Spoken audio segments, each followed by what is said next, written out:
पाण्यावर सांगण्यासारखं भरपूर आहे, पण मी आपल्याच डिस्ट्रिक्टमधल्या अनेक क्लबने जी वेगवेगळी कामं केली आहेत ते आपल्यासमोर ठेवतो. ती आपल्याला मार्गदर्शक ठरतील, ती आपल्याला प्रेरणादायी ठरतील आणि आपल्याला काम करताना दिशासुद्धा देतील. तेव्हा मी पाणी साठवण्याचं पहिलं उदाहरण सांगतो. पाणी साठवण्याच्या बाबतीत किती मोठे प्रोजेक्ट केले आहेत. पूना क्लब, मेट्रो क्लब किंवा या लोकांनी एका गावचं पूर्ण पाणलोट क्षेत्र विकास म्हणजे एक एक दीड कोटीच खर्च करून त्या गावातला किंवा त्या परिसरातला सगळं पाणी जे आहे ते पाणी अडवून जिरवून त्याला एक शास्त्रीय पद्धतीने जलसंवर्धन केलेलं आहे. पुणे फार ईस्टने तर एक 3-4 गावांमध्ये खूप मोठे चांगल्या प्रकारे काम केलेलं आहे. अर्धन बंड्स किंवा शेततलाव निर्माण केलेले आहेत. तांबे जुन्नरमधलं गाव असेल किंवा सातारा जिल्ह्यातलं गाव आहे एक जिथे 13 अर्धन डॅम फार ईस्ट क्लबने केले. तसंच तांब्यामध्ये जवळजवळ 17 शेततळी केलीत. यातनं पावसाचं त्या गावात येणारं सगळं जे पाणी आहे ते पाणी त्या शेततळ्यामध्ये किंवा अर्धन बंडमध्ये अडवलं गेलं आणि ती गावं पाण्यासाठी स्वयंपूर्ण झाली. फार ईस्टने अजूनही बरीच कामं केलेली आहेत. चेक डॅम बांधणे असेल किंवा पुण्यातल्या येरवड्याच्या जेलच्या तळ्यातला गाळ काढणं असेल. हे पाणी साठवण्यासाठी रेन वॉटर हार्वेस्टिंगसाठी सुद्धा काही क्लबने काम केलेलं आहे. वेगवेगळ्या ठिकाणी छतावरचं पाणी बोरवेलमध्ये सोडण्याचं काम. हे असा आपल्याला अनेक उदाहरणं आपल्या रोटरी पिंगोरी मॉडेल आपला हिल साईड क्लबने पुढाकार घेऊन अनेक क्लबला एकत्र करून एक 8-9 वर्षापूर्वी पिंगोरी सासवड जवळचं तिथे इतका सुंदर प्रोजेक्ट उभा केला आहे की रोटरीसाठी तो एक आदर्श प्रोजेक्ट आहे पिंगोरी मॉडेल. आणि ते पाणी साठवून त्याच्यावर पुढे बऱ्याच गोष्टी म्हणजे तिथे ड्रीप केलं स्पोर्ट्स सिटी क्लबने. त्यानंतर पुढे त्यांना शेतीची नवीन तंत्र शिकवली गेली, पशुपालनाची नवीन तंत्र शिकवली गेली, काही CSRच्या माध्यमातून ते गायी घेतल्या गेल्या. असं पुढे एक्सटेन्शन त्या प्रोजेक्टचं झालं. पाणी वाचवण्यात आपल्या शहरामध्ये खूप मोठा स्कोप आहे.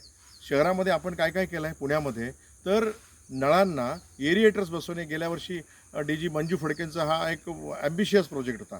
तो आपण खरं तर 2019 पासून पुण्यामध्ये एरिएटर्स बसवत आहोत. आत्तापर्यंत जवळजवळ 22-24 हजार एरिएटर्स पुण्यातल्या वेगवेगळ्या सोसायट्या, शाळा, कॉलेजेस किंवा इन्स्टिट्यूटमध्ये आपण बसवले आहेत. आणि असे हजारो एरिएटर्स बसवण्याचा स्कोप पुण्यामध्ये आहे. आपण जर इन्स्टिट्यूट बेस हा प्रोजेक्ट केला तर एकाच ठिकाणी आपल्याला शेकडो एरिएटर्स बसवता येतील आणि पुण्यामध्ये शैक्षणिक संस्थांची किंवा इंडस्ट्रीची अजिबात कमी नाही. तर पाणी तिथे वाचवता येईल.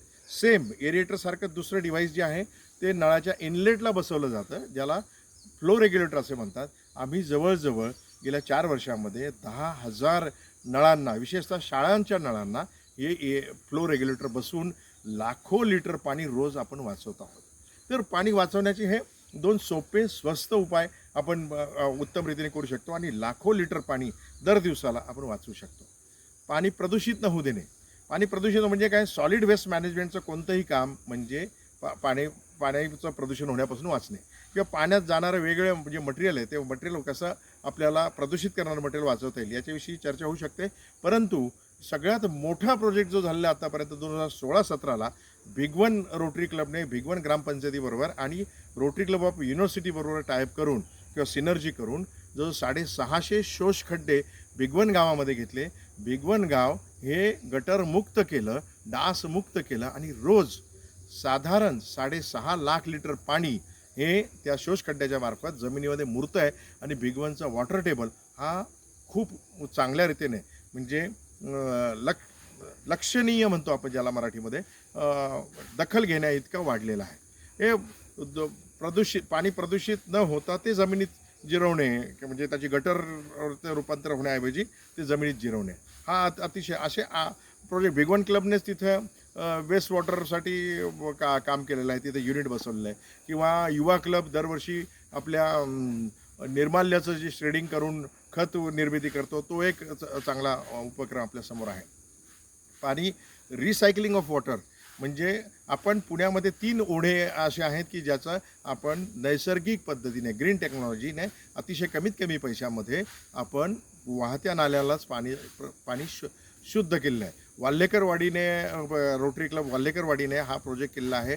सिम्बॉयसिस कॉलेज एक्सप्रेस हायवेच्या शेजारी जो गाव आहे तिथल्या नाल्यात केलेला आहे. रोटरी क्लब सिंहगड रोड म्हणजे माझ्या क्लबने वारज्यातल्या नाल्यावर हा उपक्रम केला आणि कोथरूड क्लबने अलंकार पोलीस चौकीच्या मागचा जो नाला आहे तो नाला अशा पद्धतीने स्वच्छ केलेला आहे. तर हे recycling of water with green टेक्नॉलॉजीचं आदर्श उदाहरण म्हणजे पुण्यातलं ओशो गार्डन. त्या ओशो गार्डनमध्ये येणारं पाणी जे आहे ते पूर्ण वेस्ट वॉटर येतं आणि बाहेर पडताना झाडं आणि इतरांच्या माध्यमातून ते असं खेळवलं गेलेलं आहे की बाहेर पडताना ते शुद्ध होऊन पडतं. अशा प्रकारचे सगळे नाले आपल्याला शहरामध्ये सुद्धा पाण्याचं काम करता येणं आपल्याला शक्य आहे. आणि जीवित नदी आज आपल्याकडे त्याचे प्रतिनिधी आलेले आहेत, तर त्यांचं हेच मुख्य काम आहे. जीवित नदीसारख्या संस्थांना बरोबर आपण जर हातात हात घालून काम केलं तर खूप चांगलं काम शहरामध्ये सुद्धा आपल्याला उभं राहू शकतं आणि आपल्या नद्या आपण प्रदूषित केलेल्या आहेत तर आपणच शुद्ध करू शकतो. तर पाणी रिसायकलिंग ऑफ वॉटर म्हणजे वेस्ट वॉटरचा पुनर्वापर. त्याच्यानंतर जे प्रोजेक्ट आहेत आपल्याला पिण्याचं पाणी पुरवठा करणे.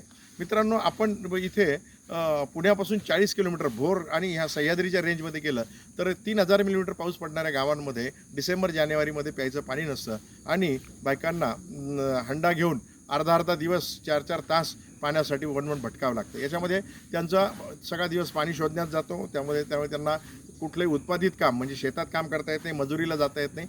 याच्यातनं त्यांचं उत्पन्नही बुडतं आणि आरोग्याची हेळसांड भरपूर होते. तर आपण माझ्या क्लबने आणि अमानोरा क्लबने पुढाकार घेऊन सुरुवातीला कुंड प्रोजेक्टची सुरुवात केली आणि आता बघता बघता 7 ते 8 क्लब या कुंड प्रोजेक्टमध्ये काम करतात. त्याच्यात आपण काय करतो तर ही मंडळी जिथून पाणी भरतात डोंगराच्या झऱ्यातनं तिथे आपण एक टाकी करतो आणि ग्रॅव्हिटीने पाणी खाली आणून जिथे गाव आहे ते गावाजवळ एक टाकी बांधून तिथे हे पाणी सप्लाय करतो. म्हणजे डोंगर चढणे उतरणे आणि दिवस वाया घालवणे हे टळतं. याच्यातनं स्कूल ड्रॉपआउट थांबतात. याच्यातनं बऱ्याच सोशिओ इकॉनॉमिक्स अनेक इश्यूजना याच्यातून उत्तर मिळतं. काय जास्तीत जास्त 3.5 ते 4 लाख रुपयामध्ये एका वाडी वस्तीचं पिण्याचं पाण्याचा कायमचा प्रश्न सुटतो. तर असे कुंड प्रोजेक्ट आत्तापर्यंत 38 ते 40 गावांमध्ये आपण केलेलं आहे भोर राजगड रोटरी क्लबच्या मदतीने. तसंच जिथं पाणी आहे परंतु शुद्ध पाण्याचा पुरवठा नाही. जगातले 70% आजार जे आहेत ते अशुद्ध पाण्यामुळे किंवा योग्य पाणी न मिळाल्यामुळे होतात. त्यामुळे आपण एक वॉटर फिल्टर जर दिला व्यवस्थित तर आपण त्या लोकांना पाण्याबरोबरच आरोग्य देणं हे सुद्धा म्हणजे हे सुद्धा काम आपल्या बाजूने होतं.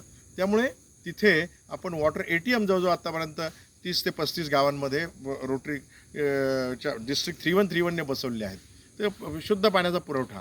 त्याचबरोबर आपण पाणी लिकेजेस आणि पाणी गळती याविषयी सुद्धा काम करू शकतो.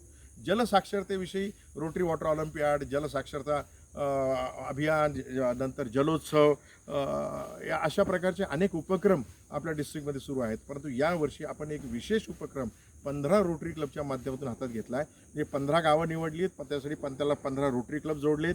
ते रोटरी क्लब स्पॉन्सरशिप देत आहेत 40-40 हजार रुपयाची. आपण बाहेरून जवळजवळ असे तितकेच पैसे उभे केलेले आहेत आणि तिथल्या युवकांना आपण पाण्याची क्वालिटी म्हणजे water chemistry, soil chemistry test करायला शिकवतो आहे. तिथे आपल्याला ग्राउंड वॉटर टेस्टिंग म्हणजे ग्राउंड वॉटरची लेव्हल काय आहे याच्यासाठी आलेलं ॲप आहे, ते ॲप आपण वापरायला शिकवतो आहे आणि त्या गावातलं वॉटर लेव्हल दर 15 दिवसाला किंवा महिन्याला आपण मोजण्याची व्यवस्था केलेली आहे. तसंच सॅटेलाईट इमेजेसच्या माध्यमातून आपण सरफेस वॉटर शेततळी किंवा गावातलं जे जलस्रोत आहेत म्हणजे तळी असतील किंवा वेगवेगळ्या बंधाऱ्यात साठवलेले पाणी असेल किंवा नदी नाले असतील याच्यात साठवलेले जे पाणी आहे ते पाण्याचं मॉनिटरिंग करणे म्हणजे दर महिन्याला ते पाणी किती कमी होतं आहे याचं निरीक्षण करून त्याविषयी पाण्याचं नियोजन करण्यासाठी त्या युवकांना शिकवणे अशा. आणि वेदर स्टेशन म्हणजे हवामान केंद्राचे सुद्धा आपण युनिट त्या गावातल्या लोकांना दिलं आहे आणि पाण्याचा सर्वांगीण अभ्यास करून तिथल्या युवकांना आपण सक्षम करतो आहे जेणेकरून ते युवक त्यांच्या गावातल्या पाण्याचं मॅनेजमेंट हे करायचं म्हणजे नक्की काय करायचं हे एकदा शिकले तर त्याची उपाययोजना ते करतील.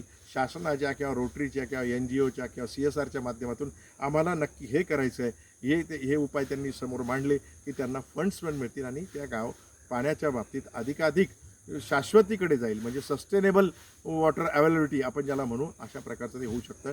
तर मी यावर्षी या 15 क्लबचं अभिनंदन करतो आणि आभार मानतो की त्यांनी ह्या प्रोजेक्टमध्ये सहकार्य दिलं आहे आणि पार्टिसिपेट केलेलं आहे. याचं पूर्ण असेसमेंट मार्चमध्ये होऊन याला आपण अवॉर्ड्स पण देणार आहोत. मार्चमध्ये हा सगळा डाटा आणि सगळं प्रोजेक्ट सगळ्यांच्या समोर येईल. तर मित्रांनो, पाण्याविषयी बोलण्यासारखं भरपूर आहे, करण्यासारखं भरपूर आहे. रोटरीच्या फ्रेममध्ये सुद्धा 0 रुपयापासून कोट्यवधी रुपयापर्यंत प्रोजेक्ट करता येण्यासारखे आहेत. गरज आहे आपल्याला नवीन तंत्रज्ञान ची माहिती घेणे आणि आपल्या परीने त्या गावामध्ये किंवा शहरामध्ये सुद्धा काम करणे. मी सर्वांना शुभेच्छा देतो आणि प्रत्येक क्लब पाण्याविषयी काही ना काही प्रोजेक्ट करेल अशी आशा बाळगतो. मी आणि माझी टीम आपल्या मदतीसाठी सदैव तयार आहे. धन्यवाद.